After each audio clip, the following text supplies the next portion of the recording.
Now, without further ado, it's time for Overreaction Monday. It is time to bring in Jeff freaking Ketchum. I don't know how you want to bring him in, Aaron. Is how you bring him in. Okay, there it is. Good morning, Jeff. How are you? I'm good, man. Good morning. Good morning. Welcome back to Overreaction Monday, brought to you by the good people of RogueShop.com. Jeff Ketchum, what do you got to say about Rogue Shop? Oh, you're letting them know. Giving them a visual demonstration at 8:46 in the morning. It's the Rogue Shop show. Why would I, Rogue is good 24 hours a day. It's good right before you go to bed if you need a little extra something to just help you sleep so cleanly. It's good in the morning. It's good in the day when your aches and pains. John's right. Wake and bake, baby. Not shake and bake. Wake and bake. Go to rogueshop.com. Check out all of the various products they have. Everybody's different. Everybody has different needs, wants, pains, aches, thrills, whatever you need. Like, they'll take care of you the way that most places won't take care of you. They'll literally make your life better. There you go. There you go. I mean, it's brought to you by Specs, but I don't have a drink with me in hand. But maybe I should. You have to drive to downtown, and no. I ain't got to do nothing but stay home and be on camera. So I'm good. Catch 8-1. It's a good start. It's a good start. It's a great start to the season. I mean, hell, Catch, there's only 3 more games left. I mean, we are actually 3/4 of the way through the season. Texas is sitting at 8-1 with 3 games left. Obviously, where you've got at TCU, at Iowa State, and then Texas Tech to close out the season. I questioned out loud earlier on the show if Brett Yormark is still coming to this game, or is he just going to make other plans because he's like, you know what? I think I'm good on Texas at this moment. Like, I'm not quite sure I want to be at the game where that kind of clinches them being in the Big 12 championship and then have to see him again the following week and then potentially hand him a trophy. I just, things I wonder out loud. That dude will be staying home like I am for a large portion of this season if he doesn't want to go to sports where Texas might win the conference championship. I'm just saying, if you're volleyball. I mean, if you're Yormark, do you really want to see Texas 2 weeks in a row? Potentially. I think the greatest mistake he made was looking so petty that now we talk about him in this light instead of he could have just been magnanimous and been like, look, I'm the guy that helped negotiate this thing so that everybody can have a clean break. They don't want to be here. We're going to be okay. He opened up the door for pettiness when it could have been a much different, in retrospect, now that we're at the end, what has the bitterness gained them? Nothing. Yeah. Nothing. Mm-hmm. Oklahoma State can raise their hand and say, well, the pettiness worked for us. But in general, I just think it would have been a much different. I think they should have just taken the high road. And I think that, how it doesn't need to be like when NBA players retire and they go from city to city and there's a rocking chair and they give them a boat. Like, it doesn't have to be like that. Yeah. But it could have been done in a way where he can show up and it not be like, somebody shanked that bitch. Like, it doesn't have to be that either. So I think that, and he's in a situation where one of the best teams in the conference right now, the best team in the conference, is one of these schools that, like, he showed some pettiness towards in the preseason. And now the only thing that's left is, like, his discomfort. Everybody knows because he let us know how embarrassing it is that Texas is in the position that they're in. And he also let us know that, like, hey, if they play Oklahoma State in a Big 12 championship game, I think we all would know where his allegiances would lie in such a thing. But now he's part of the joke. The conference is part of the joke, when otherwise they look pretty good. They've come out of this thing about as good as they could have hoped for. And, it is what it is. I mean, well, now it's at the point when the Big 12 tweets out like Texas in the rankings or anything like that. Everyone looks at that as so disingenuous, right? You're like, come on, man. We know you don't like this program. Like, why are you doing weeks where Texas and Oklahoma are the only two teams that are ranked?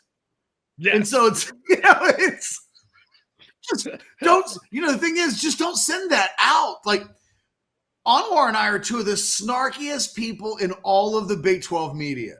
But I promise you, we don't sit around on the Big 12 official Twitter page waiting for that thing. I don't care. Who's really going to call you out for not letting the world know who your ranked teams are this week? Just don't send that out. I don't understand this inherent need to not avoid embarrassing things. I know I try to do it as much as possible. If I think something's going to be embarrassing, I try to avoid the thing that's going to make it embarrassing. So, there are smarter people running the Texas Longhorn Network Twitter page. Do you think they're still employed today, Anwar? Like, very quietly, do you think they've lost their tweeting duties? Yeah, I think so. Someone had to get a talking to over that one. He was like, I thought marijuana in 2023 was like, we could joke about that, right?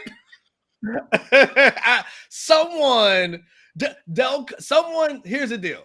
Someone hit up Del Conte over the weekend and is like, man, did you see this thing? One person. You think I said the one thing. You and I know Del Conte. We know he don't like negativity. Like that. That guy does not want anything negative being said about him or this program. And I think he would not have thought that was a funny joke. One super conservative person called in and said, is that what our school is doing these days? Are we making liberal hippie jokes about marijuana? Well, you know what? I got to maybe rethink giving $500,000 a year to this school. And that would have been enough. Yes. That would have been enough. Whoever thought the joke was funny is seriously reprimanded. I guarantee. And here's how we'll know. We'll see how funny that Twitter feed is going forward. And I guarantee you, it ain't gonna be as funny, Catch, going forward. Chris Denman is in the chats, by the way. He said, good morning, fellas. Overreaction. He's got an overreaction. Start Maalik versus TCU. We don't need Quinn to beat them. Give him another week to heal. Iowa State will be a tougher game. Catch, you wrote about this in your 10 thoughts of the weekend, and I have a feeling that you are on opposite ends of the spectrum as relates to this conversation, as relates to Quinn and Maalik. Chris isn't wrong in a vacuum, like in a perfect world, or even what's like semi-perfect world. It doesn't have to be perfect, just kind of perfect. I think he's not wrong. The problem is you might actually need Quinn to beat TCU. I mean, if we're going to say a number of quiet things out loud today, Maalik Murphy's not a good quarterback right now. He's not yet. Now, that doesn't mean that he's incapable. That doesn't mean that he won't show flashes. That doesn't mean that he couldn't beat TCU. Like, let's keep it a buck. TCU's not that good. But he's not ready for prime time. I don't know that he's ready for this moment. And Texas would just be a hell of a lot better off if Quinn Ewers was healthy. But if Quinn Ewers isn't fully functional, if it's a matter of pain issues, and as long as he can deal with the pain, that's on him, then rock and roll. Go out there and play if you're Quinn Ewers and you want to play. But if they're worried about a re-injury, if they're worried about, look, he's not healed yet. You're taking a risk that I understand not taking that risk, but Texas going on the road with a backup quarterback is different than playing at home with the backup quarterback. And I don't know how to quantify my level of confidence with Maalik Murphy right now, but on a scale of 1 to 10, I'm below a 5. So, I think Texas is going to win this weekend regardless who plays at quarterback. That just mainly has to do with the fact that I don't have a lot of confidence in TCU either. I watched them play. I've watched them play a lot this season, but I watched them play on Thursday night with a week to get ready for that game. And they are a 6-6-ish type team. And if nothing else, one of the things that we know about this team, Anwar, speaking of the Longhorns, they're not a 6-6-ish team. They are better than that. And they're rightfully in the conversation of, are they good enough? Are they playing well enough? Do they deserve, post rogue cough? Like 3 or 4 minutes later, get that follow-up cough. Whether or not they're on that level, but they should be able to handle TCU. I know it's a night game, but it's also a TCU team playing with its backup quarterback. If you're Texas and you stumble here, then I think you weren't good enough. If you don't stumble here, I think you have a chance to play your way into a pretty lofty status, which I think Texas will have earned if they're able to do so. Yeah, I think that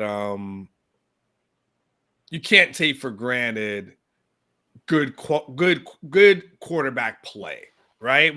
I'm not saying great. I'm not saying excellent. I'm not saying next level first round pick. I'm just saying good. He's been very good this year. Yes. But to the point of when we look at what we have right now with Maalik, he is who he is as a young quarterback 2 games into his career. Like that's to be expected. Like I don't look at Maalik and to your point, I don't judge him. I don't say he won't be anything good down the line. Like I look at him and say to myself, he is what I expect a second-year quarterback after 2 starts to look like. He's inconsistent. Sometimes he makes a flashy throw. Sometimes it looks great. Sometimes you're like, what the hell did he just do? And what the hell did this happen?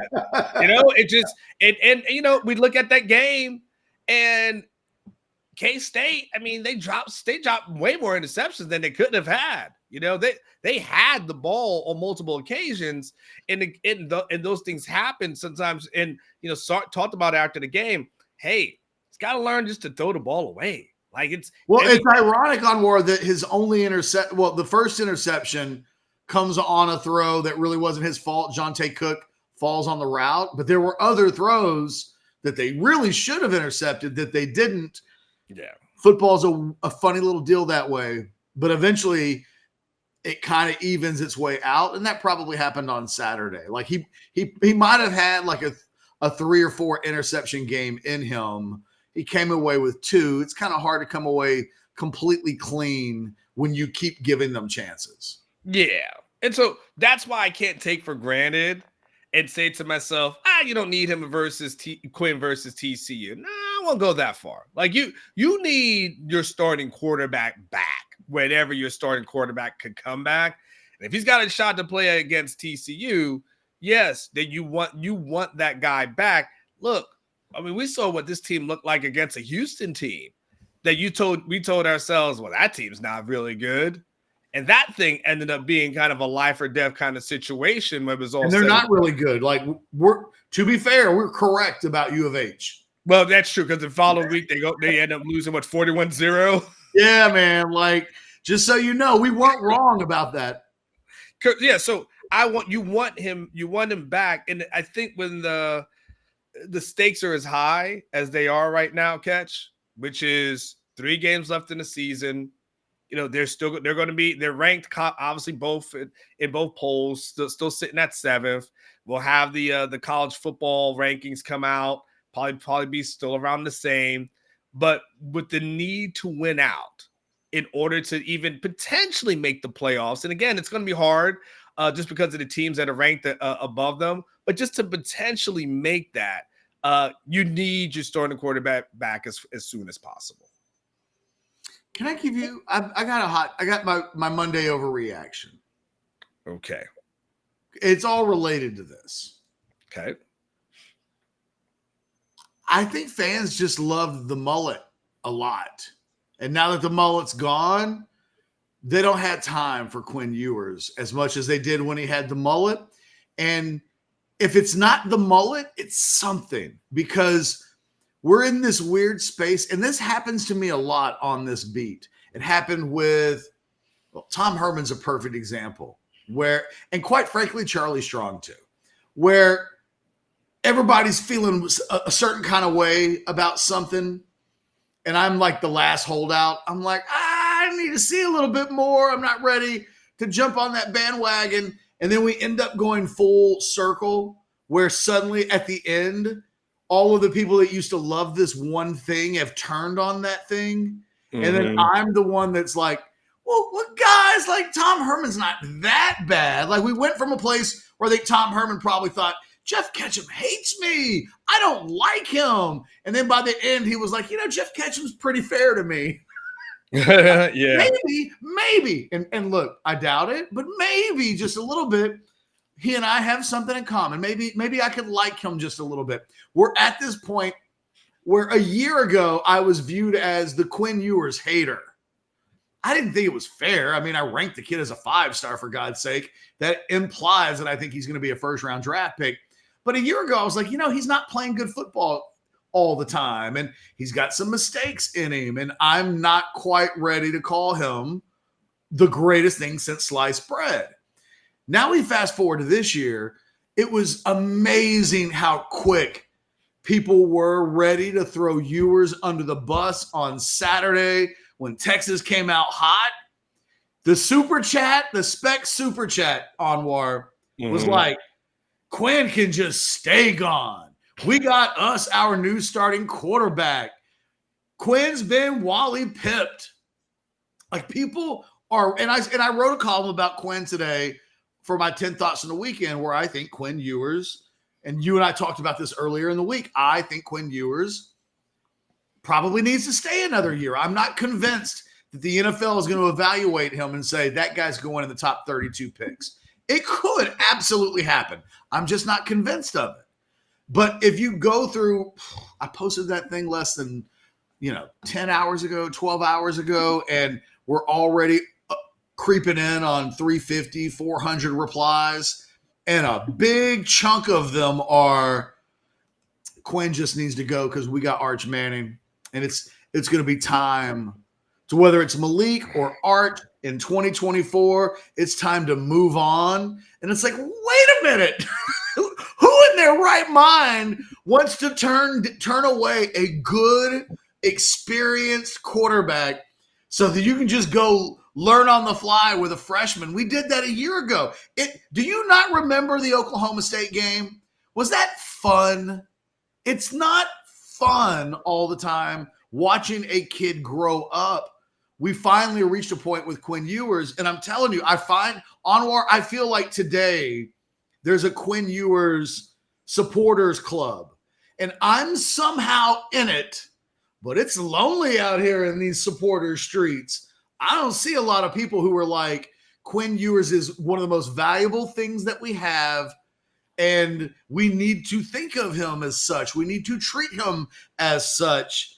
It's just a fascinating place that we find ourselves in, because I do think this team needs Quinn Ewers back. And any suggestion that they don't need him back is a blind eye towards actually what's happened in the past couple of weeks. Well, it's also a blind eye to history, because at every point, since I've been here, Catch, it predates me. There's always been the looking for the next better. The next quarterback has got to be a better guy. And I know the backup is more popular than any one other quarterback, but I mean, nobody's standing on the table for Charles Wright, right? So, but that being said, this whole thought process of whoever is backing someone else up is going to be better just hasn't proven to be true. Okay, when we started a few years ago, and I mean I'll go recent history. There's been some more. Like there was that thought process that, hey, you know what, Casey Thompson is cool, but you know what, Hudson Card's got him. He's gonna be way better than Casey. And then of course Hudson gets the starting job, and that doesn't end up being proven true at all. And then everyone was like, you know what, right? You know, well, that you got Hudson, Casey, all right. Well, you know what, Quinn's coming in. Just put in Quinn, and everything's gonna be all right. Right. And then Quinn gets in, and look, he had some of the struggles that you would expect a first-year guy to have. Like that was natural. And now I remember, you know, just it's like even last week when Maalik started off kind of hot, everyone was like, there it is. There it is. And it's like, no, but then he cooled off, you know, because I remember it instantly, and people were like, that's my QB1. That's QB1. And it's like, no, let it play out. And then now there's two conversations that are going on right now. There is the Maalik conversation, but there is that Arch conversation that, oh yeah, well, just put in Arch and everything's going to be all right. It's all good. Like there was a thread. I looked at it. There was a thread over the weekend on Orange Bloods about any chance we see Arch in the upcoming game. And I think this is belief. And there's this whole lack of appreciation, Catch. It's a lack of appreciation for, you know what? Having a good quarterback does mean something in college football. Like it and we've seen it this season, Catch. If you don't have a good, I'm not saying Penix, because Penix is great. I'm just talking about a good college quarterback. Everything becomes a struggle. Winning becomes a huge struggle. And it's almost disrespectful to Quinn to start acting like, man, he ain't all that. We could find something better than that. No, you can't. You can't. You might be able to down the line, but you ain't gonna find it this season. And do you think next year someone's just gonna step in and just automatically flip the switch? Look through your history. History tells you that doesn't happen. It doesn't. It didn't happen with Swoops. It didn't happen with Gerard Hurd. It took Sam Ehlinger some time for that thing to happen. It didn't happen with Shane Buechele when everyone thought Shane Buechele. I love that it ain't even close. Shane Buechele quarterbacked a 5-7 team here at Texas. It's not that easy. So when you have someone who's good, Catch, you just can't act like, I got somebody else better than that. No, you don't know that. Bird in the hand is definitely worth more than tune in the bush. It's like when people would go on Let's Make a Deal, yes, or The Price is Right, and they get options. Do you want this, or do you want to take your chances with that? And the thing is, everybody always thinks the thing they can't see is the brand new sports car. Yeah. And so they're never prepared for, here's a new dining room table. Oh, correct. Hey. Yes. Cool. But sometimes even the dining room table, like if you went on Let's Make a Deal, is better than a goat. And I think we're at this place. We're at this place with Quinn Ewers where he's kind of the dining room table, right? With 6 chairs and everything that comes with it. It's like $4,000. It's not free. It's not something to throw your nose up at, but it's not like, hey, the brand new red convertible Mercedes. It's not that either. Yes. And I have a lot of risk. Look, Quinn Ewers is having, from a passing efficiency standpoint, the second best season in the history of the Texas football program. I think one of the things I'm really disappointed about what's happened in the last couple of weeks was that this last half of the season on paper looked like a clear runway to put up some big numbers.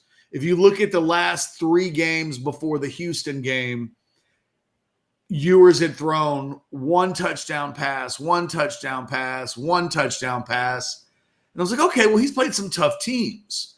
What happens when he starts playing some of these other teams that have been on the schedule in the last couple of weeks? I think it's possible that his already good numbers might have taken off and grown even higher. Now, look, we're not going to know. We're not going to know what this season might have looked like if he'd been able to finish off the Houston game, played against BYU, played against Kansas State this week, we won't know what these numbers would have looked like. Would he have padded them?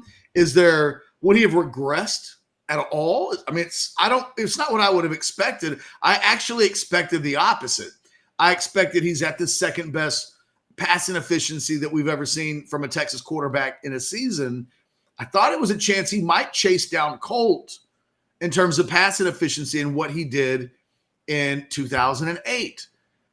Losing these games has lost us a chance to see him grow even a little bit more. But I've had like disagreements with people in my 10 Thoughts on the Weekend thread over on orangebloods.com today. If you're not on the website, you do need to get over on the website. On Warhead is Sunday Pulpit. I have my 10 Thoughts from the Weekend. I'd like to think that those two articles on any given Sunday pay for what you would otherwise pay for the rest of the month. That's how much I think the quality is in those two content pieces. There are people who are like, no, Quinn Ewers hasn't made any improvements from this year, from last year. And what are you talking about? How can you with a straight face type that out? There's this area of very good that's not great, but it's certainly not bad, that feels like no man's land for Texas football fans. And sometimes take the dining room table. Just take you know what? You're going to have great family dinners. You know what? Everybody's going to sit together and eat instead of one person eats here in front of the TV and somebody stands up. No, we're all going to get together. We're going to make something out of it. I think the Longhorns have something in a very good quarterback play. We've seen so much bad quarterback play, Anwar. I'm a little surprised that people are willing to even take that risk. Absolutely. All right. We got some super chats that are piling in as relates to this topic. So let's go ahead and start talking about them. Catch Jimmy D, buy or sell. No matter who starts at QB when we are up by 3 touchdowns in the second half Saturday, Arch will make his first appearance of the year in prime time, guaranteed. I don't know if that's a buy or sell because it sounds like more of a statement than a question. Well, he wants us to buy this or sell the statement. Would sell. Yeah, sell. I'm so catch.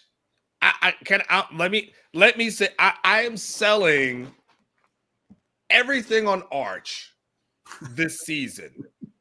If you ask me, playing people, he's not. Maalik Murphy, catch. Did you see enough of Maalik Murphy over the last 2 games that you feel like he good? He don't need every rep possible. There's nothing. That's the thing you got to catch. They had the opportunity to do that 2 weeks ago, right? He had an opportunity, and he was like, man, Sark was like, man, I ain't seen enough. You got to be at a point where you have proven and established. It's not about the lead. It's like how much playing time this guy has. Maalik Murphy needs all the PT that he can get as a backup quarterback.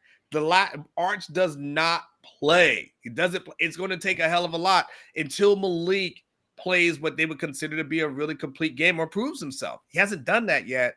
I'm selling on Arch being in a game right now. It would have to be something. 3 touchdowns is not enough to put in Arch. I also sell on the idea that Texas is definitely going to be up. I think they're going to beat TCU, but I'm certainly not convinced that it's going to be a blowout. It could be. I'm not convinced that that's definitely going to happen. It's going to be a real game at night in a loud environment. So I'm selling on that. That premise. What else we got, Aaron? We got some more. Javier Rubio in the house. He goes, we forget that Maalik Murphy is internally competing for a spot. He's forcing it because he thinks he has to be that much better than Quinn Ewers as far as conflict is concerned. I don't think he's competing for a spot. He's not. He's not competing for a spot, Javier. He will. Can we just remove the word Wally Pipp for the rest of the year? Like, can we just Wally Pipp's family have to be unsettled by how that name comes up so much. So much. Can you just leave our great grandpappy alone? You know what it's like, Catch? It's like, hey, Tom Brady was a 6th-round pick, and look at our quarterback. Like, it's like, no, it's like, you know what else it's like, Catch? It's like, hell, Nick Saban, you look at his record in year 1, and then look at what he become like. Not everybody becomes the GOAT, okay? Just because one person did it doesn't mean that's the formula for success. Just because that happened to Wally Pipp doesn't mean that's going to happen here. He's not competing for a job. He's trying. If you know what he's competing for? He's competing for an opportunity to either play here next year or play somewhere else in the next year. But he ain't competing for anything this season. The job is Quinn Ewers when comes back. And Javier, I don't think he's even competing in his own mind.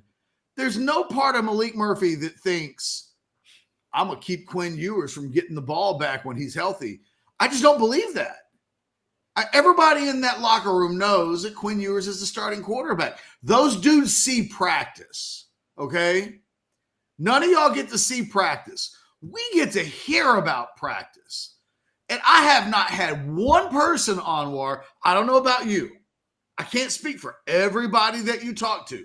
I've not had one person on my end tell me, the wrong quarterback is starting. You should see Maalik Murphy in practice. It is so clear.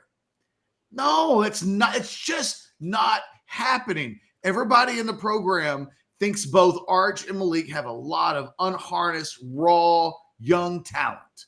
But nobody in that building believes that Maalik Murphy should be starting over Quinn Ewers, the least of which his coaches. Can I tell you? How about this? Forget that, Catch. Yes, actually, can I add to it? You know what? Another person who's not saying that out of his mouth, Xavier Worthy.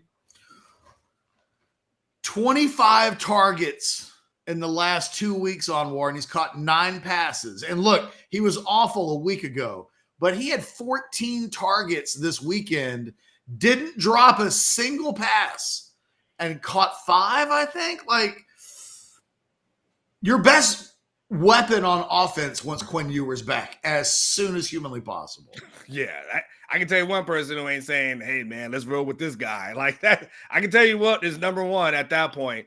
What is this? Whitey Tidies for life? Huh? Whitey Tidies for life. I thought they were Tidy Whiteys. They're Whitey Tidies? I thought they were Tidy Whiteys. Did I get that wrong? I think you were right on War, but I think it can go either way. Okay. It puts us in Super Chant. Dance with the one that brought us. It's Quinn Ewers. I think that's pretty simplistic. Aaron, do we have more that are here? We got some more super chats coming in here to right now. Major Alexander. Good morning to you, Major. Hope you're doing well. Please don't say they will beat TCU. Say they will struggle and that TCU is a good team. That's the only way Texas brings their A- game. I think it's supposed to be A game. Oh, A game. Okay. Okay. Look, but it does look like A- game. It does look like A-, but he must mean because it maybe meant to put plus, and that was right next to it. He already hit it, but A game. Maybe it's supposed to be a hyphen. I mean, yeah, maybe try to hyphenate it. Catch, I don't unless we're all right. Here, there you go. There's your knock on wood for you as far as Texas beating TCU. I will say this. He says A-, by the way. He said A. He said no, A-. Okay, so say they will struggle and that TCU is a good team. That's the only way Texas brings their A- game. Okay, so it's on us apparently, Catch. It's on us. It is. I just don't buy that. When was the last? Said that about a few games so far this year. I said that about Kansas State. I picked the 24-20 Texas win, but I thought there would be some struggling in that game, certainly. How many times this year? It's the scary thing about this team. They're 8-1, but they haven't played. I think they probably played an A-level game maybe twice this season. A- against Alabama for sure. Mm-hmm. Maybe Baylor. Maybe. maybe A minus, B plus. But in the other 7 games, I don't think we've seen anywhere near an A plus performance or an A minus performance from this team. It's the thing that you wonder about this team. Can they hit the next level? Because they're really good. But we're seeing fewer and fewer people, I think, come out and say, this is a great Texas team. We haven't even seen this team, I think, play a B-level game since September. I mean, everybody kind of agreed the Oklahoma game was like a C something, maybe a D, given all of the elements in that game that failed, including Quinn Ewers turning the ball over in that game in ways that he hadn't at any other point this season. Houston wasn't an A. BYU wasn't an A. And I don't think close to an A. And certainly you wouldn't say that Kansas State on Saturday was an A. So it's on us, Catch. But it's not, because I'm telling you, I've said that, Major. I've said Texas will win a game, but struggle inside of winning the game. And we ain't seen that A minus game yet. So if it's on us, we're failing. There's supposed to be a reverse jinx here that he wants, maybe. No, I get it. It's not working.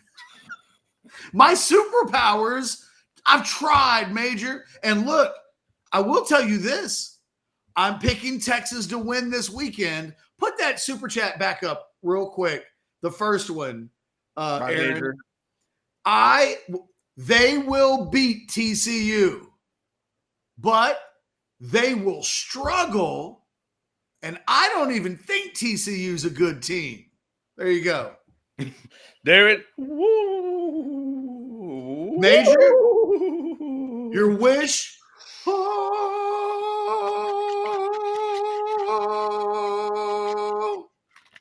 Your wish is granted. Wow. Anyone else need a wish granted by Catch? You too put that in the super chat. A Catch will grant your wish today. Call him now. And Major came back with like that 1999 by like he came back strong when he came with his wish. That's when I start granting wishes. Yeah. He's like, no. So right now, you've heard of Miss Cleo. There is, how about Mr. Ketchum? Call me now. Put something in the super chats. And if you want your wish granted, then go ahead and say on Catch whatever you want. I want a new baby. You want a new wife. I need you to be my hype man because white people are not allowed to go with. We got to keep our voices the same. Oh yeah. No, you can't do that. I can't turn into Island Guy or no. There won't be a house divided at noon. Man, you remember when that whole thing happened with you in Mississippi or whatever? That tweet. Can I tell you how many brothers?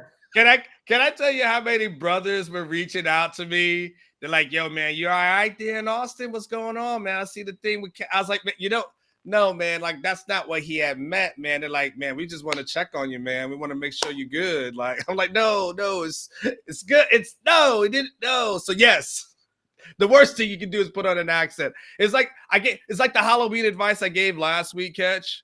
And I was like, okay, listen, I'm going to tell you guys something. Oh God, just want to help you out, okay? Just as family, just help me out. Listen, if you're going to wear a costume as an African American, do yourself a favor. Don't say to yourself, you know what would be good if I just put some more paint on my face to get more like the person that I want to be. I like, don't ask any questions. Just take it as some good advice from me, Unc. Don't put it on. Don't put it on, and I got you. Just don't ask no questions. I'm just gonna let you know it's probably not gonna go well for you. Okay, you don't want to go viral. And I hope I didn't see any of my viewers go viral, so I think they may have listened. Joe B. Barr says, "Hey, we squeaked out and finished the year 12-1, but missed the playoffs because Sark doesn't believe in styles by herself. We squeak out and finished the year 12-1, but missed the playoffs because Sark doesn't believe in style points, and this team is incapable of curb stomping inferior teams." Wait, well, if you finish 12-1, you wouldn't miss out on the playoffs because of Sark at that point. No, a lot of people have convinced themselves that this team is going to go 12-1 and that they're not going to make the playoff. Like, that's a thing.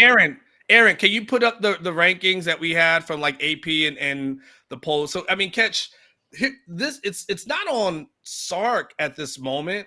It's just the math, and we'll have the coaches poll that comes out, today, right? I think it comes out tonight. No, the coaches poll is out. We'll get the actual playoff. I mean, I'm sorry, the playoff is but what's on the screen, catch, more than Sark.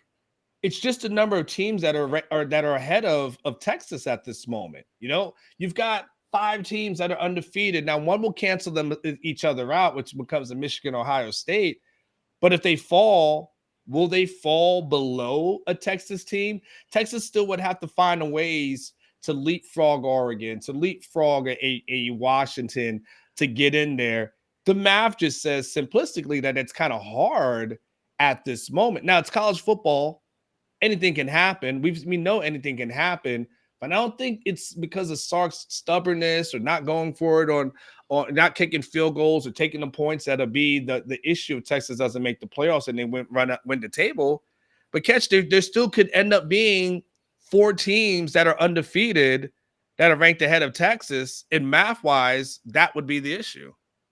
Yeah, I mean, I have look, this team's not playing at a level right now that suggests that if they qualified for a playoff, that they would win the game. But I also think that you can say that from week to week about it. Ohio State's number 1 in the country. They were losing at halftime to Rutgers. So, like, what we think, our brains are trained to think about for Georgia is not the same Georgia. They're undefeated, and they're number 1 in the other polls, but Georgia's not the same Georgia. This is not the Georgia of the past 2 seasons.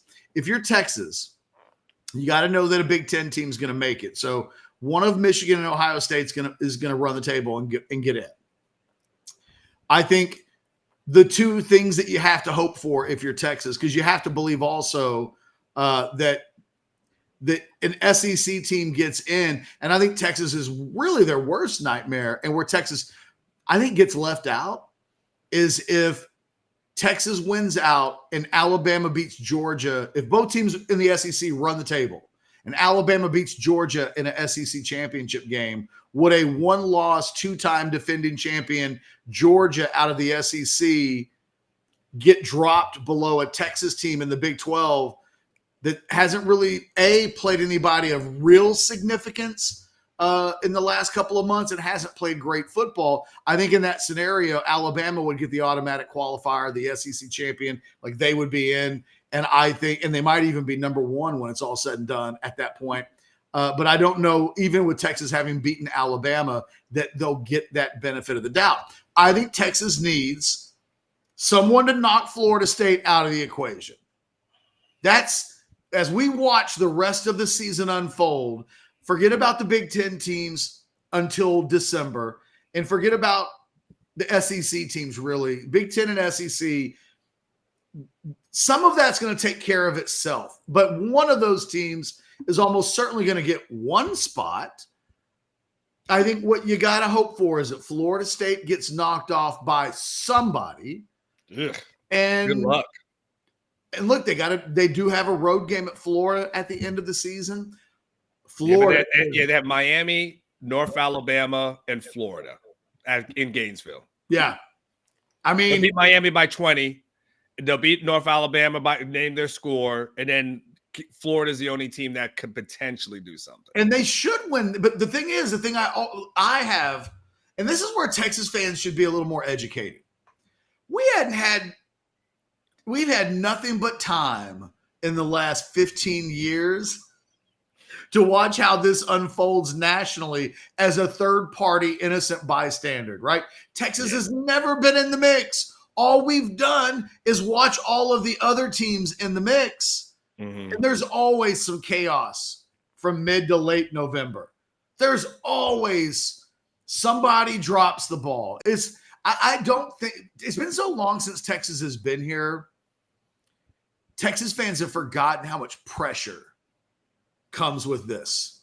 And I'll give you an example.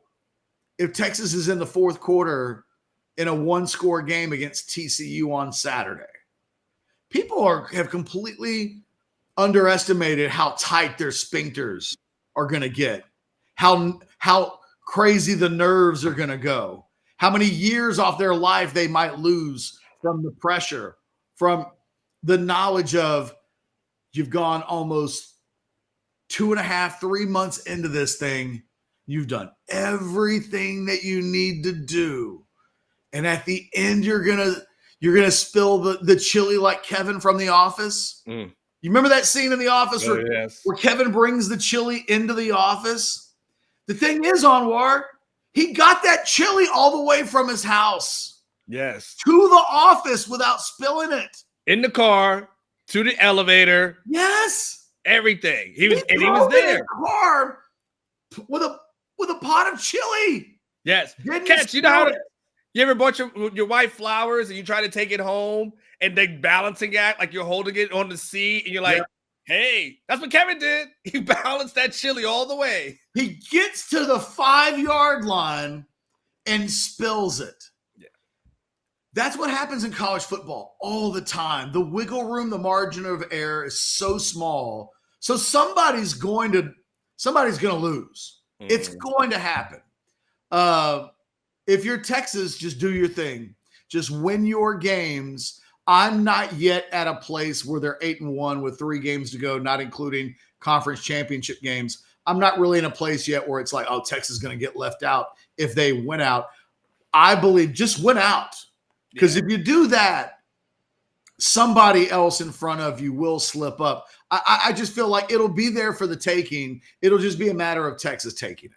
Yeah, and again, Catch, it's like you said, you just got to win out, but you also got to know, like, hey, this is the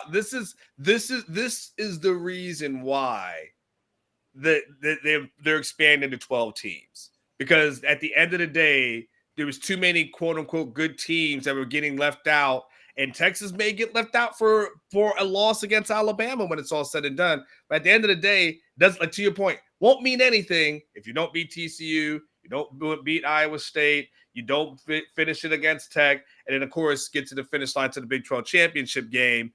You'll be looking for consolation prizes at that point. All right, we got some more super chats. The super chats are rolling in today. Catch John Hendricks, always a good friend of the show. He goes super chat in here. PK didn't call the back end at Washington. Jimmy Lake did that. Is Joseph responsible here? Would make sense. The front end is great, but the back end, though, ... Is he talking about like going to like who plays in the rotation? He's trying to figure out who he needs to be pissed at, Anwar. And I would say the buck stops with the coordinator and not the position coach. Yeah. So bottom line. So don't try to do these, John. I'm not mad at you, and I'm not lecturing you. What I'm telling you is I wouldn't try so hard to like do the mental gymnastics needed to get to a place where it's someone other than Kwiatkowski's responsibility. It's his defense. And it was a year ago too. I mean, I cringed at the idea that all of that improvement was made and it was all because of Gary Patterson. No, it's Kwiatkowski. And if you don't think the defense is up to snuff, they're taking a strategic approach that's wrong, he's the guy to point the finger at, not Terry Joseph, not Blake Gideon, not any of the position coaches. Would 100% agree. Do we got some more super chats that coming in, piling in? Look at you guys. we like Victory Monday around here. My goodness. Michael Acosta. Hey, real quick, Anwar. Yeah. I've been thinking for the last 24 hours what that loss to Oklahoma took away from the channel and from Orange Bloods, because they beat Kansas State on Saturday and people are hyped. I was looking at your numbers on your column and I was like, oh, here we go, Anwar. I like that. I woke up this morning, looked at the numbers on my column and was like, yep, people are really, really excited again. That OU loss took a chunk out of their souls. I don't even think they're conscious of how much that Oklahoma game took a little something out of them. They didn't get it back through U of H. They didn't get it back through BYU. But people are back, baby, after Kansas State. Listen, we came in and did that show on Monday, and it was tumbleweeds. Usually, look, I promise you, if you go to Dallas, their biggest numbers are after Cowboy losses. There was something truly unique about that OU game that caused people to disconnect, as opposed to let's rally and get angry and yell. I'm going to need more time and some distance to truly process what that was. But it's good to have everybody back. It's good when Texas beat Alabama, we got like $1,000 in super chat that night. Yes, people were happy. I remember Alabama. I started off the show. Man, it was like passing the bucket at church, man. Like everybody was just, hey, you want that super chat? Oh, you want that? Man, I got this to say. Here's $100, Like I was just in a good mood just because. I'm like, okay. And then OU happened. And it was like, hey, man. But we're back. We got the super chats flowing. Yeah, we're going. So Michael goes, hey, the lack of a performance is due to Sark's unwillingness to change in certain situations, no matter who the QB is. Thoughts? He must be an A game. Correct. Okay. See, that hyphen makes a difference. Sark, but the thing, I don't know. Major's like, see? You guys bitch no matter what, but that hyphen helped. I mean, the thing is, I don't know, Catch. I mean, Sark's philosophy, and he's kind of said, like, we do what we do. And whoever the quarterback is, I expect them to run my offense. And he said, like, he'll take certain things out of the playbook that the guy that he knows the guy can't do. So I don't know if there's been an unwillingness to change per se, because he has said, like, hey, we figure out, this is a condensed playbook that Maalik is working with. So if there was a buy or sell, I would sell on that. But at the end of the day, Sark is a QB guy, and he wants his quarterbacks to throw the ball. And Sark is not going to just say we're going to run the ball the first 10 times just because. He's going to say no. What did he say? He said, I want my QB, when he said Maalik's first start, and he just kept calling pass plays. He's like, man, when I was a QB, I didn't want to wait around and then have me pass on third and obvious. I want you to have me throw the ball, so I got to get in the rhythm. Sark's going to make sure Maalik throws the ball, and that's because that's just who he is. I don't think it's about an unwillingness to change. In fact, I can point to a number of areas. Look, transfers. Here's a perfect example. When the portal first happened, Sark was a hell of a lot more like Dabo than Texas fans want to believe. Oh, yeah. He wanted to take high school kids, didn't believe in the portal. We saw him waver a little bit on that last year. We saw, okay, we know that that Mitchell was a big target, but he went into the portal, got himself a punter. And oh, by the way, that punter, Ryan Sanborn, is only 2/10. I guess he's 2/10 of a yard behind the leader in punting average in the Big 12. He's been a godsend. They went out in the last 2 years and have sprinkled in the portal. And I've heard they already have plans to target certain positions in the portal this upcoming year if they have the losses to the NFL that's expected. They'll be aggressive in the portal. That happens because Sarkisian actually has a willingness to change. Of all the things that I'll accuse Steve Sarkisian of that aren't strengths, I don't think that's one of them.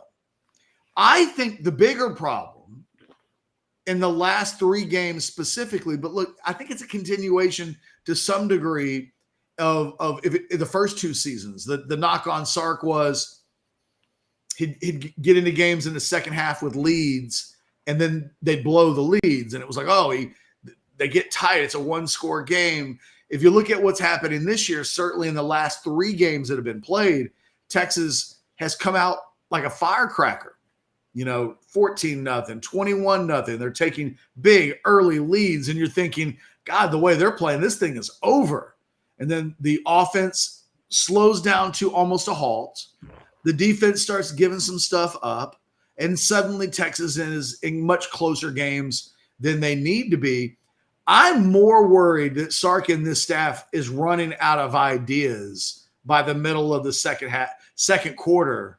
And it's one of the reasons why these games keep getting closer. And it makes me wonder, when we said they were slow to adjust or that their teams played tight, or I wonder if what we really were meaning to say was that they're running out of ideas, because it really looks like, especially on the offensive side of the ball, that Sark's initial script is fire. It's week in and week out. Texas early in the games on offense are fire. And then not so much. And then when the not so much hits, it's really hard to get the fire going again.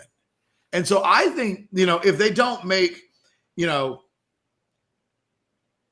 do think the quarterback matters, because I do think if Quinn Ewers had been playing the last couple of weeks, we might have seen something closer to the Baylor game and both the U of H and in the Kansas State game, for that matter, than we saw. In the end, they blow out BYU. And look, at one point, Texas had 14 points of offense in the first 3 quarters of that game against BYU. I think it's different with Quinn Ewers, but he's been able to start fast. And I think with Maalik Murphy, specifically on War, I think they're able to practice the opening script, the first 15, 20 plays on offense. Boy, Maalik looks comfortable early in the game. And then when the script ends and the stuff they work the most on has been used and they go in to the second phase of the game, it's definitely an offense that starts to struggle. And I think there's been an impact on the defense as well, that, if you're turning the ball over and the field position flips because of where you've turned the ball over. We've seen vulnerability of this Texas defense, that when both sides, it's weird. The defense is at its best, I feel like, when the offense is at its best. And then those two things go hand in hand for like 15 minutes, and Texas looks like a world beater. And then as the Texas offense starts to come off their high, so does the defense. And then you're left with 2 phases of the game that struggle to be at their absolute best. And Sark will talk about it again today. I'm convinced of it.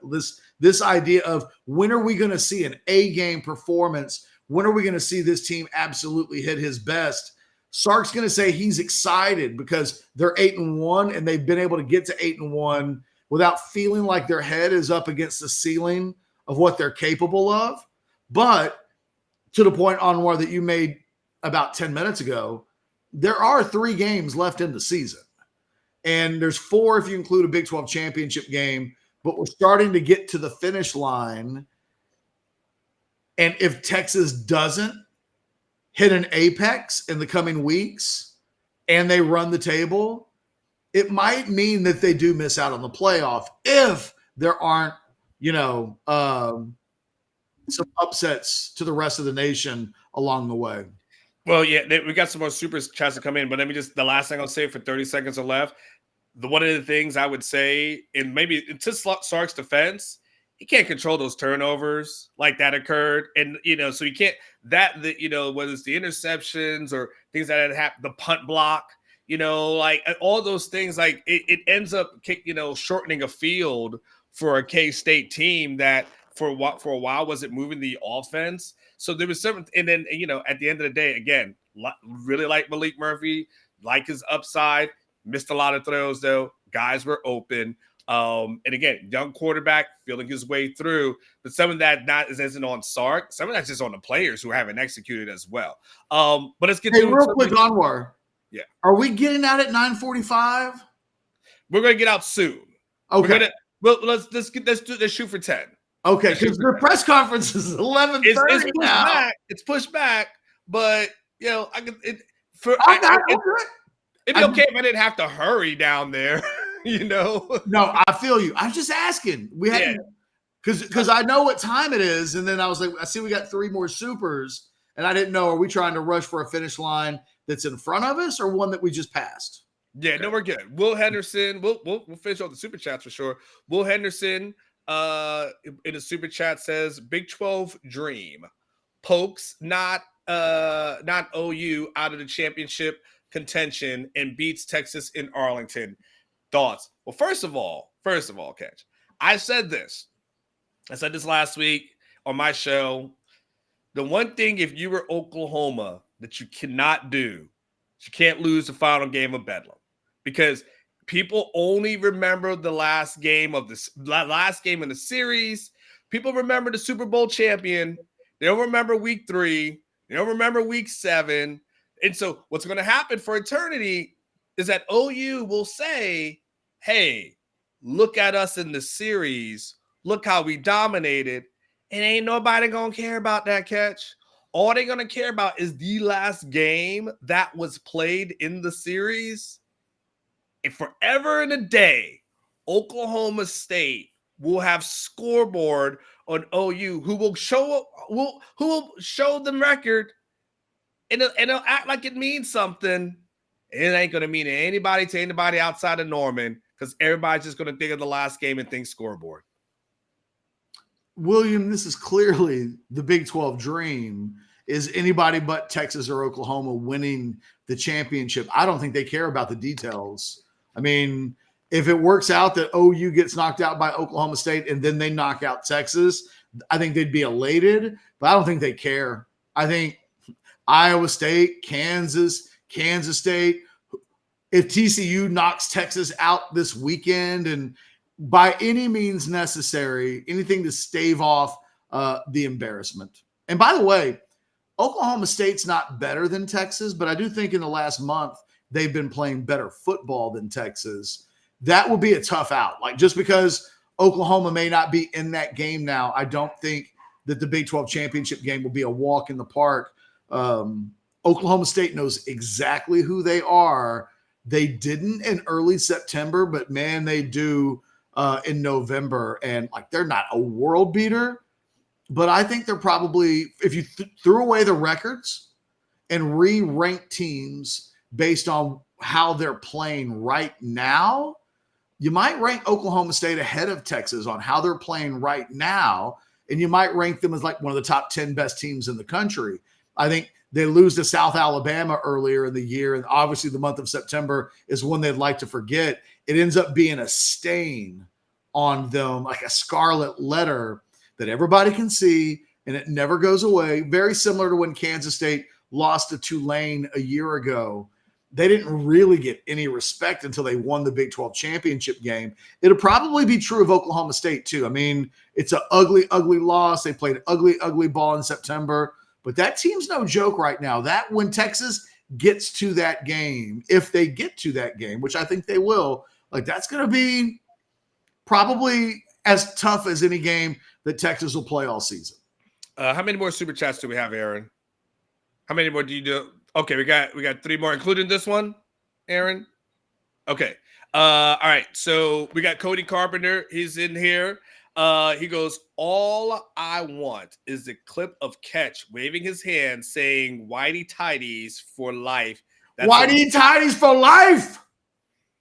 How about this one? I'll do it a different way. Whitey Tidies for life, biatch. Wow. There you go. There you go, Cody. That's what $5 got you. Let's knock out some more super chats, Catch. Buck Wild, your favorite trucker. If Chad was in here, he would do it. Yeah, there you go. You got it. For $5, it goes, we need SC over the Ducks, Ole Miss over Georgia this week. I think our win over Bama keeps us in front of them. All right. So part of the national title conversation. I have doubt. You might be right, Buck Wild. Texas is not playing impressive football right now. Like, nobody across the country is looking at Texas today and quite thinking about them in the same light as they were when they beat Alabama. If Texas doesn't raise its level of play and Alabama continues to play they're going to be people who talk themselves. And don't tell me I'm wrong. I saw it in 2008. I watched Texas beat Oklahoma in October by 10 points on a neutral field. And in less than a month, all of the people that we're talking about right now, voters, they convince themselves, oh, that head-to-head doesn't matter. Look what's happening right now. So having lived through 2008, I think you absolutely have to understand the importance of Texas has got to start playing a brand of football that looks elite at least once or twice before this season is over. Otherwise, I promise you, we're going to get to the end and your jaw's going to hit the floor when Alabama starts getting benefit of the doubt ahead of Texas. And it's definitely happening if they beat Georgia in the SEC championship game. It's happening. Oh yeah. They're gonna talk. Look, Catch. They already, after the first playoff rankings came out, they already had kind of talked about why Texas was ranked where they were, and they were like, it's strength of schedule. You know, the guys that they beat really aren't that good, and those guys that they beat are kind of struggling. So that's kind of where they are right now. And look, now all of a sudden, you know, it's not helping that, you know, the rest of the conference is cannibalizing each other, because if everyone ends up with 3 losses in conference, 4 losses overall, oh yeah, you already know what's going to happen. You already know what time it is. I think one of the scary things on War is if Washington keeps winning its games, what happens with Oregon? Mm-hmm. If they were to play again, and I'm not even quite sure how the Pac-12, like, are they still in divisions? Would they even be on path? I need to let me look at the standings real quick and see how they list the Pac-10. But Oregon is bashing people's brains in. Yeah. When you look at what Oregon's one slot above, and the way I'm looking at the Pac-12 conference, they got everybody in a cluster of teams. So I think we could absolutely be on the path for like a Washington-Oregon rematch. A lot of times voters do not want to punish a team for the championship game loss, like having to beat a team like Oregon twice. So if we put that, you know, just for a little bit, let's forget about that. Since they lost to Washington, and I think what was the game of the year in college football, they came out and beat a good Washington State team by 14. They beat Utah by 29. They beat Cal by like 44 this weekend. If you look at before the Washington game, they beat Stanford by 38. They beat Colorado by 38. They beat Hawaii by 45. Like, they've been pummeling teams. And I think their level of play is such that I don't see Texas moving above Oregon. Because I think voters right now are going to look at it and go, Texas keeps getting by. They both have 1 loss. But Oregon's pounding teams. I think it would behoove Texas to pound at least a couple of teams before they get to Arlington, assuming, again, that that's where they're going to be, because eventually the conversation is going to be, should they be above some of these teams? And I don't know. Like, I'm not convinced that the voters are going to be completely impressed with Texas unless Texas starts leaving some emphatic marks down. Let's knock out the rest of the super chats here. Who else we got? We got one more after this. So Oscar in the super chat said, but it didn't look like that a lot of the season. This is the last one, by the way. All we talked about was early struggles, but finishing strong in the 4th. I think this has a lot more to do with the backup QB than people care to say. I mean, maybe, but it happened in Houston while Ewers was healthy. And then Maalik coming in didn't help the offense there in the second half. Oscar, you might be right, but whatever it is, it's 3 games in a row now. And look, where I think Oscar's right is it's conspicuous in timing, and that it does happen right as. But look, I've already said that if Ewers was healthy, I think that they would have been more impressive against BYU. I think they would have done better against Kansas State. So, Oscar, I think we agree more. I think you want to disagree with us here, but I think we do agree more than we disagree. All right, Catch. I think, Aaron, we're all caught up as far as the super chats are concerned. All right, Catch, let's give me your final thoughts as we kind of, that's a part of your terms, put a ribbon and bow on Overreaction Monday. Can I ask a quick question? Sure. What does this mean? Catch up. How can you pound when you are escaping by refs and stupid opponent coaching decisions? How can you pound opponents when you are escaping by refs and stupid opponent coaching decisions? Are you translating that for me? So essentially what he's saying is how they're going to beat teams when it's really the coach that cost them the game, right? So he's probably talking about not going, the coaching decisions that maybe about either by Houston or maybe last week, and then having the issues with the officials that are calling bad plays or bad calls not going to Texas's way. It's real easy. You play up to a really high standard that you are trying to set and not down to your opponent's levels. And I think we mostly can agree that Texas played down to U of H's level. They play whatever Kansas State's level is. It's not terrible, but it's not great either. They played down to that.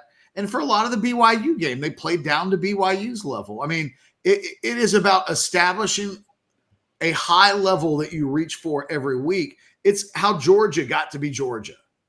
It's how Alabama and Georgia every year are in the playoff discussion or better. They don't always play their A+ game, but you don't see them play down to opponents. When you play down to opponents, you get into one-score games that often turn into coin flips, and coin flips are 50-50 affairs. If you play it to a higher standard, doesn't automatically mean you played your best level of ball, but it means you didn't play down to your opponent's level of play. And I think that is something that we still see a lot from Sark. And maybe that's to be expected. They haven't been around long enough and won enough and established, I think they feel like their culture has changed, but they haven't won at an elite level yet inside of this culture. So it's still under development. Like it's a process to get to a point like that. I think people are really disappointed that we spent too much time on that because everyone said he's a troll in the chats. So there is the overwhelming. So, but nonetheless, it's my ass, Xandria. Better. There you go. I think that now makes everyone happier. Okay. I got this last thought before you give me your final thought. Just your last thought on Oklahoma and OU and the ending of Bedlam. You've seen just probably every game and throughout most of your life. I just kind of your thoughts from afar on that final game that was played. The Kansas State game? No, Bedlam. Oh, my final thought on Bedlam. Wow. Be careful, Texas. Like, I think Oklahoma State is a more dangerous team than Oklahoma is. Oklahoma's not – since the Texas OU game, Oklahoma's been playing a very blah level of football. And Oklahoma State just keeps figuring it out. I think Oklahoma State has become what Oklahoma thought they were going to become. And I'm telling you, man, when Texas plays Oklahoma State in the Big 12 championship game, they better bring it or Gundy will walk out of that stadium with a trophy. All right. Last thing on Rogue Shop. Make sure you guys check it out. TheRogueShop.com. Put that thing back on the screen for me, Aaron. Use that promo code OrangeBloods.com. It's a Monday. It's a little shake and bake. He sent me a little Los Angeles cake, is what he called it. Nice. Okay. Better than birthday cake? It works. Okay. So nonetheless, so it gets to be a point where when you're that much of a stoner, does it work or does it not work? It works. Okay. Perfect. Use the promo code RogueShop.com. He's not only the client, he's the president. And you got a final thought before we wrap this thing up, Catch? Are you good? My fantasy football team's finally taking an L this weekend, Anwar. Yes. But I'm in the midst of, I have agreed to a trade that can't become official until Tuesday. Okay. But I think once that trade has been completed, I'll have had the best fantasy team that I've had in a decade lined up and ready to go. And I don't know, I can't control injuries. Like Dallas Goedert fractured his arm yesterday. I can't control that something like that will happen to 5 of my guys, and I'll just meekly go out into playoff wanderness. Mm-hmm. But after my trade is completed, I kind of think I've got a really good team on paper. Will this trade spark a revolt within the league as a previous trade you once had? Well, no, because I traded for draft picks back then, and it got to a point where I had made Aaron, I tanked. I was 0-5, and I was like, screw it. And I just traded every guy on my team for a future draft pick. So I had 4 first-rounders, 5 second-rounders, 3 third-rounders. And people were like, well, I'm not ever playing against Ketchum in fantasy football anymore because next season will be completely unfair. So I had to redo. It's a legitimate trade. It's a trade that involves C.J. Stroud. And I don't know that there's anybody on the planet right now that could begrudge anybody for wanting C.J. Stroud back in a trade. Fair enough. Hey, can I say this, Catch? I am somehow about to pull off a win, and we'll move to 6-3 and tied for first in my division by not really scoring a whole lot of points. If you talk about not apologizing for wins, I ain't gonna apologize that I probably don't beat a lot of teams in the league this week, but it don't matter. And so I'm just gonna say, Shooty Balls would have scored probably 200 or more points than me, but he and I will end up being tied for first, and I already beat him head to head. And so, yeah, I'm just somehow, some way, I'm in the playoff mix. Where you're going to make the playoffs. Your team's good. Don't say that. No. Hey, real quick, it works that way. I forget how your reverse jinx works. It's so weird. My final, Aaron, I just sent you. I sent it to Onward. Hold on. I'm sending it to Aaron. I want to play this as a hold on, I'm sending it to Aaron.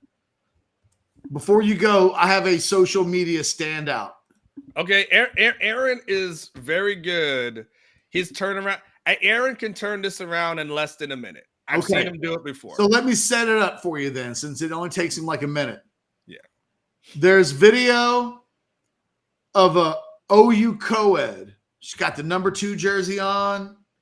She's standing in front of a Longhorn, an actual Longhorn. And she's doing the horns down, and Bevo's play cousin gave her the business. Ooh. Now, I'm not telling you there's any nobody has to hide their kids' eyes or anything like that. It's not going to turn into a Friday the 13th video. Are you the Texans of the fantasy league? Hey, I'm about to move to 6-3, And let me tell you where I started the season at. Started off with, let's see, a win. I got started with 2 wins. Then I had two straight. I started with 2-0, and I had 2 straight losses. And I just said to myself it was over because I got beat 160-90. I got beat 157-110. I just told myself, all right, this thing's over. Here we go. You ready for this, On War? Let's do it. Can he play the Oh, video? no. Can you do a screen share? No. Can you do a screen? Can you share your screen, Aaron? Oh. Aaron doesn't know how to do screen share on that portion yet. He knows how to do the photo. It is a video. Well, you can go look for it. As you can see, she's about to get hit upside the head with the Longhorn. You may have to save this for your thing. Oh, I'm definitely going to bring it up for sure. Yeah, Aaron, there's a way to do. The problem is I took 2 hits off of the Rogue products. Aaron, on the bottom, you see there's a microphone, there's a disabled camera, and then there's a share screen. If you put that on the screen for display. I mean, I'm sorry, I did not. Oh, we got audio.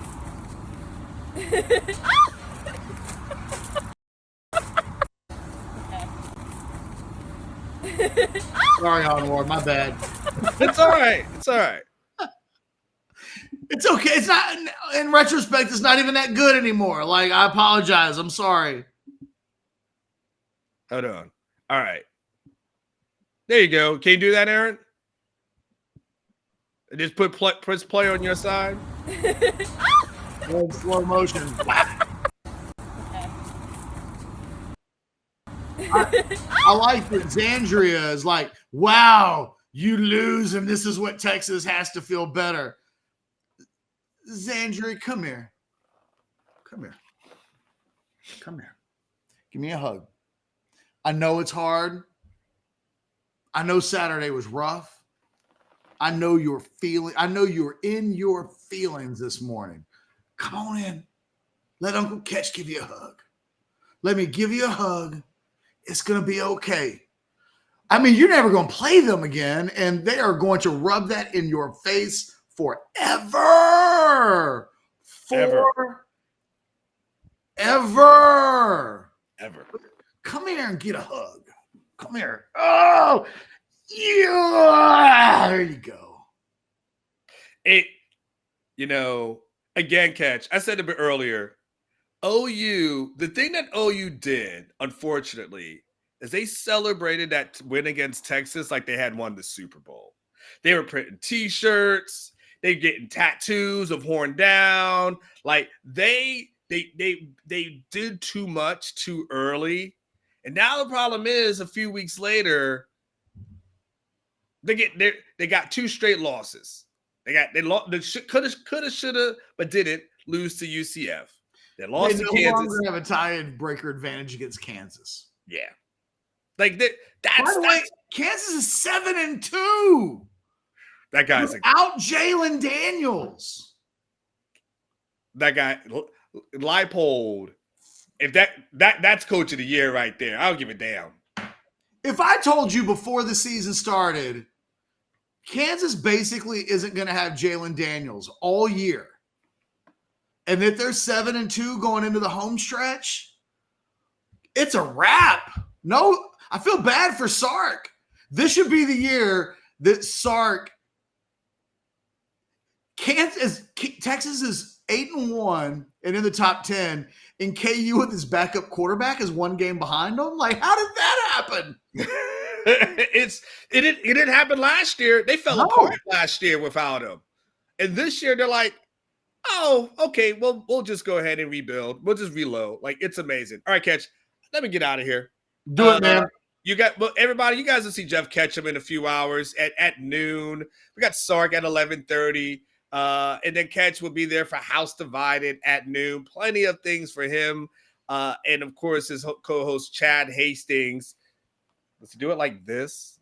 Is that what he does? Yeah. Yeah. Chad Hastings to do. Like and subscribe like the video. You guys are back. You guys are back. So thank God you guys are back. I know Barry's got to be back finally here. I think everybody else has come back. So thank you for coming on back. I told everybody catching those after OU, I like, look, nobody's here. I said, you guys are my survivors. It's okay. I said, they'll come back. Texas will win. Just give it a few weeks. And I was right. Now everyone's back. So now like the video, subscribe to the channel, share it on all your socials. So you guys have it. Catch will be here from 12 to 3 on the House Divided. Alex will be here at 3:30 to 5:30. You have football with friends. And then, of course, tonight will be the Outsiders. And then they will have much to discuss with Chance Mock and the entire crew. So for Jeff Ketchum, for Aaron, who's producing and then heading out to a wedding, so I won't see him for the rest of the week. And then for everybody at OB, you guys have a fun day. Texas is 8-1. Ain't nothing to be ashamed of. You guys enjoy yourself. We'll see you soon. Y'all take care. Bye.